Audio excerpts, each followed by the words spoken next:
Seguimos então, vamos lá para o nosso primeiro assunto. O primeiro assunto é Brasil, né? É nosso brasileiro verde e amarelo. Aliás, como é que é? Punho verde e amarelo, é isso o nome do Punhal verde e punhal amarelo. verde e Punhal amarelo?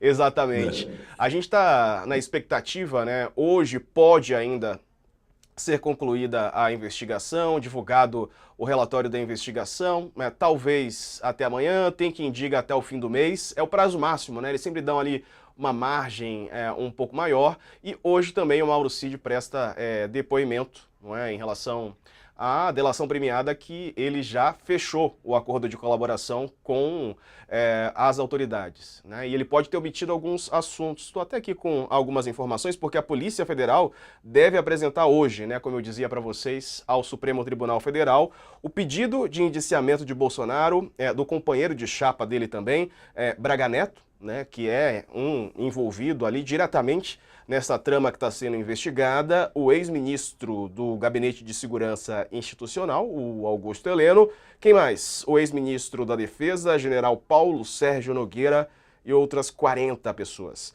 Eles vão ser responsabilizados, podem, né, por tentativa de golpe de Estado, outros crimes. O relatório final, depois de quase 2 anos de investigações, tem mais de 800 páginas. Qual a sua expectativa, Reinaldo? Olha, finalmente, né, nós estamos em vias de concluir esse inquérito, se é que já não está concluído, que é o inquérito do golpe propriamente, né, que envolve então essas pessoas, né, da tentativa de golpe. Não vai ser bom para o bolsonarismo. Se imaginava que de algum modo esse troço fosse esmaecer, não fosse andar. Os bolsonaristas fizeram muita pressão, né? Conseguiram ganhar até fatias, se não da opinião pública, exceção feita, claro, aqueles que já são da turma, né? Mas mesmo de parte da crônica política, que o Alexandre estaria exagerando, etc., nós vimos essa crítica acontecer, e, no entanto, os fatos foram se sucedendo, a apuração com coisas a cada vez mais graves, a cada dia mais graves, vindo a público, como finalmente essa a tentativa de homicídio, né, de nada menos que o presidente da República, o vice-presidente, e o ministro do Supremo. Vai ser um trabalho grande, vai ser um trabalho duro, talvez esse inquérito seja concluído hoje. Bolsonaro certamente será indiciado, o Braga Neto certamente será indiciado, né? Ele está no centro da cena aí, dessa cena recente. O Augusto Heleno, o general Augusto Heleno, o general Paulo Sérgio Nogueira, ministro da Defesa. Nós temos 4 militares presos agora nessa operação recente. Militares, um deles na reserva, mas são militares qualificados, né? São militares, inclusive, de uma força especial. Então, isso dá conta de como o Bolsonaro envenenou esse ambiente, envenenou o ambiente político, né? Desde que, na verdade, assumiu a presidência, ou até antes, ainda quando fez a campanha eleitoral de 2018, e isso não foi em vão, né? Então, nós não conhecemos detalhes, mas certamente vamos ficar sabendo de coisas ainda piores, ou se não ainda piores do que a tentativa de homicídio, a organização para matar essas pessoas, mas pelo menos de coisas escabrosas, né? Envolvendo pessoas que estavam no Estado brasileiro, envolvendo pessoas que estavam na máquina pública brasileira, que estavam mobilizando recursos públicos em favor das suas maluquices. Então, é muito importante que isso seja concluído agora, né, para que seja enviado à Procuradoria-Geral da República, e o Paulo Gonet, então, vai decidir se oferece denúncia ou não contra essas pessoas. Certamente oferecerá contra a maioria delas, porque esse trabalho está sendo feito com muito cuidado. As acusações todas, e que estava demorando muito, na verdade, é cuidado, né? Talvez se conclua hoje. Eu estou ouvindo daqui, eu não sei se todos estão ouvindo, o barulho do estúdio, tá? Está se sobrepondo à minha voz. E aí eu não sei. Do nosso controle, da nossa técnica, o É, pessoal fica a mil, vamos tentar ah, resolver. Acho que pro ar não tá indo não, mas a gente vai tentar resolver para não te tá, não atrapalhar, sei se está Reinaldo. indo para o ar, tá? Mas eu estou ouvindo aqui. Então, é claro que vai causar aí grande constrangimento, no bolsonarismo, né? Porque eles vinham numa escalada. Então vamos lá, houve as eleições. Aí saiu o negócio, nós ganhamos as eleições. Bom, desde o primeiro momento ficou claro que a extrema-direita propriamente não tinha ganhado, mas a direita, centro-direita, sim, né? O desempenho dos progressistas não foi dos melhores, né? Então ganhou a eleição. Aí se falou, Bolsonaro ganhou, não ganhou, mas enfim, eles vinham nessa. A campanha pela anistia, a conquista de setores, insisto, da imprensa para algumas teses deles, especialmente as teses contra o Alexandre de Moraes, e parecia que tudo caminhava muito bem para eles, né? Tudo caminhava muito bem porque aquilo que eles fizeram não estava de novo aí na flor do noticiário. A hora que vem a público quem eles realmente são, não quem eles dizem ser, a hora que vem a público aquilo que eles realmente fazem, não aquilo que eles escrevem que fazem, né? Então aí a gente se lembra de quem são eles e do resultado que produziram há menos de 2 anos, não é? Então, que foi o 8 de janeiro. Então vai ser, enfim, vai pegar muita gente, né? E a gente vai se lembrando aqui de coisas. Por exemplo, o Paulo Sérgio Nogueira, que era ministro da Defesa, ele passou o tempo todo fazendo bullying contra o TSE, né? Dizendo que o TSE não tinha um sistema seguro, etc., fazendo perguntas impossíveis, querendo coisas que não eram factíveis. E ele participa da reunião de 5 de julho de 2022, que era uma reunião para impedir a realização de eleições. E nessa reunião, ele um pouco tranquiliza o Bolsonaro na linha, com os militares está tudo certo, o que não era verdade, ainda bem, né? O general Augusto Heleno, ele diz, vamos virar a mesa agora, virar a mesa depois é ruim, se for virar a mesa, tem que virar a mesa já. O próprio Mário Fernandes, né, nessa reunião, é o mais enfático defensor do golpe, que ele queria dar o golpe já em julho, né, para nem haver a realização de eleições. Então, toda essa gente vai ser responsabilizada por aquilo que fez. Porque, claro que está na raiz dos acontecimentos de 8 de janeiro, que, aliás, foi a natureza da declaração do ministro Alexandre de Moraes, também do Roberto Barroso, também do Gilmar Mendes, quando aconteceu o episódio do tal do tio França, né? Eles não estavam antecipando juízo nenhum. Ele disse aqui, o que eles estavam fazendo tudo isso é fruto de uma mesma articulação, é fruto de uma mesma urdidura, né? Que resulta nisso que a gente está vendo, né? Então, os próximos tempos aí serão pautados por essa questão, né? Porque é claro que eles apresentarão suas respectivas defesas, é claro que eles dirão que não, que isso tudo não passa de uma tramóia, enfim, a gente conhece a conversa, a gente conhece as teorias conspiratórias, o fato é que fizeram, né? E vão arcar, e vão pagar por isso, né? Então, quando se fala aí de Bolsonaro, qual é o futuro de Bolsonaro? Né? Ainda hoje tem notícias sobre, o projeto de anistia permite, abre brecha para anistiar Bolsonaro. Pelo amor de Deus, esse assunto já ficou para trás, né? Depois de tudo que se viu, vão tentar votar anistia? Sério, ainda que fosse votada, ainda que fosse aprovada, qual seria o destino disso? Né? Gilmar Mendes está falando, aí tem gente reclamando, olha o Gilmar Mendes falando. Está falando óbvio, né? A coisa nem está no Supremo. Agora, um ministro pode tecer considerações a respeito de um processo em tese de anistia, né? Passaria pelo Supremo? Todo mundo sabe que não, né? Então, para que ficar discutindo isso? Mas é o jeito de o bolsonarismo conseguir alguma sobrevida, né? O bolsonarismo, que eu digo, não é a direita.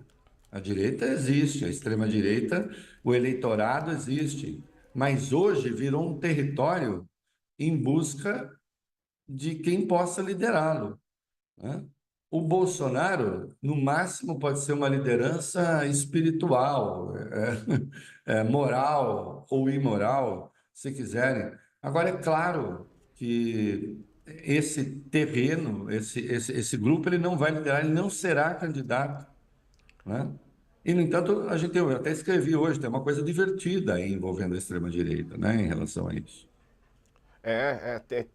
Tem isso, Reinaldo. E eu tô vendo aqui também, eu queria aproveitar o gancho, você me falar um pouco mais sobre essas movimentações da extrema-direita, porque parece que pode respingar também em algumas figuras correlatas, assim, né? Paralelas, por exemplo, que estavam circulando no próprio governo ou no PL também, né? Até o nome do Valdemar Costa Neto tá ali na marca do pênalti, né?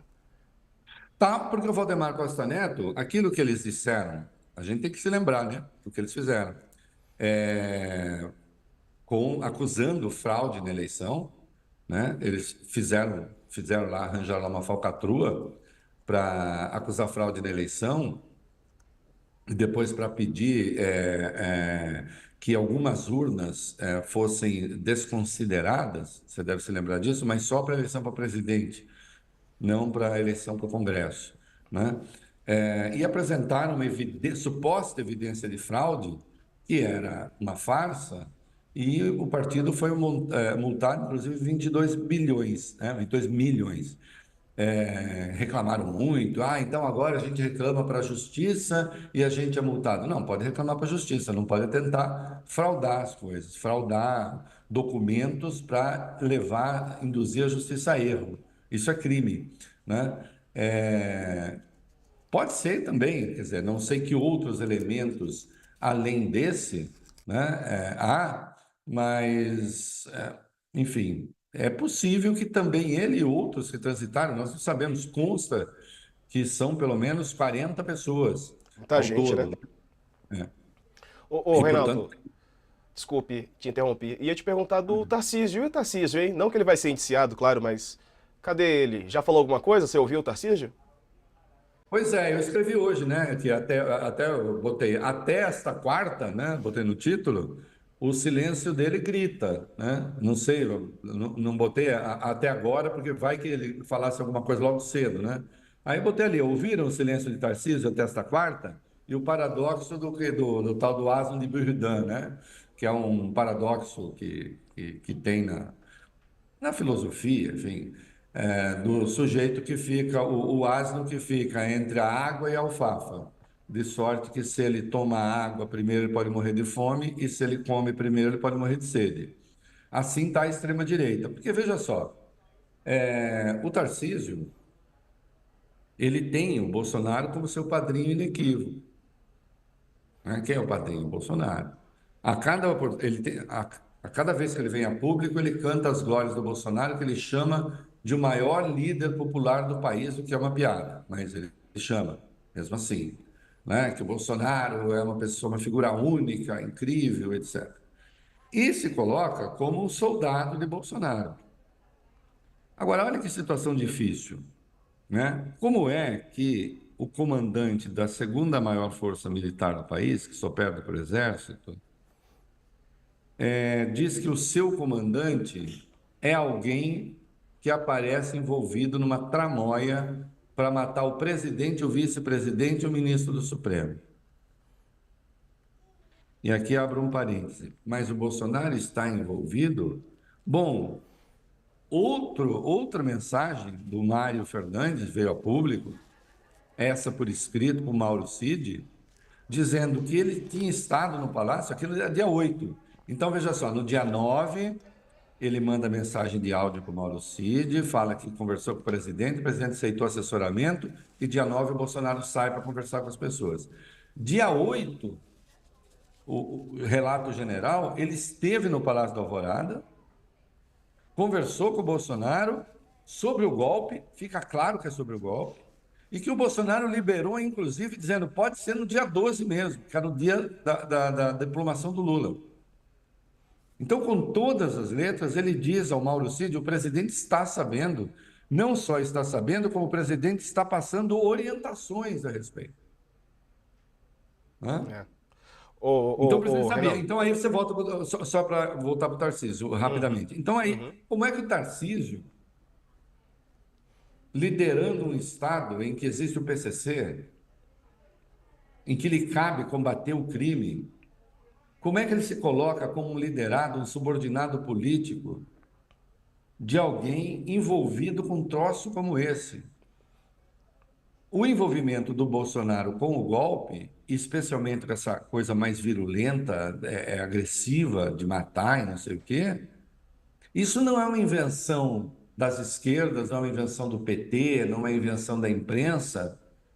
Quem está dizendo isso é o seu Mário Fernandes. Quem está dizendo isso é o golpista. Quem está dizendo isso é o cara que era o segundo da Secretaria da Presidência, Geral da Presidência, e depois se tornou interino, né? No lugar do É. Luiz Eduardo Ramos. Então não tem jeito. Aí o Tarcísio vai cair nessa, só que ao mesmo tempo ele não pode sair na pista. Como é que ele vai sair na pista? Diz: ah, sou candidato. Se ele fala sou candidato, o Bolsonaro fulmina ele. E não saindo, né? Também o nome não é colocado para circular. É por isso que eu falo, é o paradoxo do asno. Não tem boa saída. Daí que a boa saída, quem tem apontado seja o Kassab. Dizer, não, ele é candidato ao governo de São Paulo. E pronto. E ele deve se concentrar nisso, ainda que o Lula não dispute. Porque o Bolsonaro fica ocupando esse lugar da extrema-direita, da direita reacionária, e ele não sai daí. Só que cada vez mais ele está menos apto a liderar qualquer coisa que seja alternativa de poder. Porque não será, ele vai para a cadeia. É preciso que isso fique claro. O Bolsonaro será preso, né? Ou antes uma prisão preventiva, se ele aprontar alguma coisa, ou depois de condenado. O que não há dúvida nenhuma, zero de dúvida, é que condenado ele será, né? E ainda faltam os outros inquéritos que estão em curso que não foram concluídos, né? Além desse, do golpe propriamente.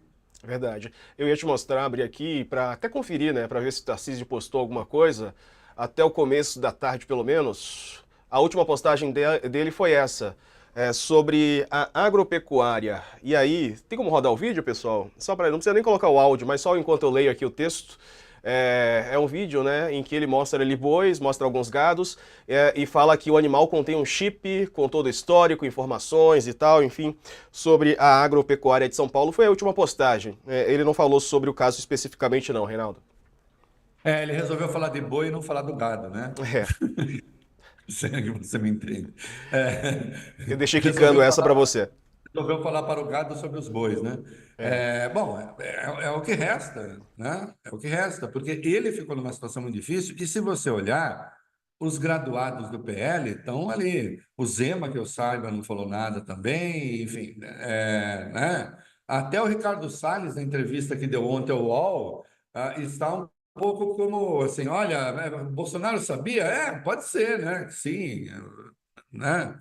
Então, o fato é, a maré virou de uma tal maneira, e veja, não virou por nenhuma conspiração, virou porque eles são quem são, né? Ninguém tramou a história do tio França, né? O tio França fez o que fez porque estava convencido por gente como Bolsonaro de que aquele era um bom caminho. Foi por isso que ele fez o que ele fez.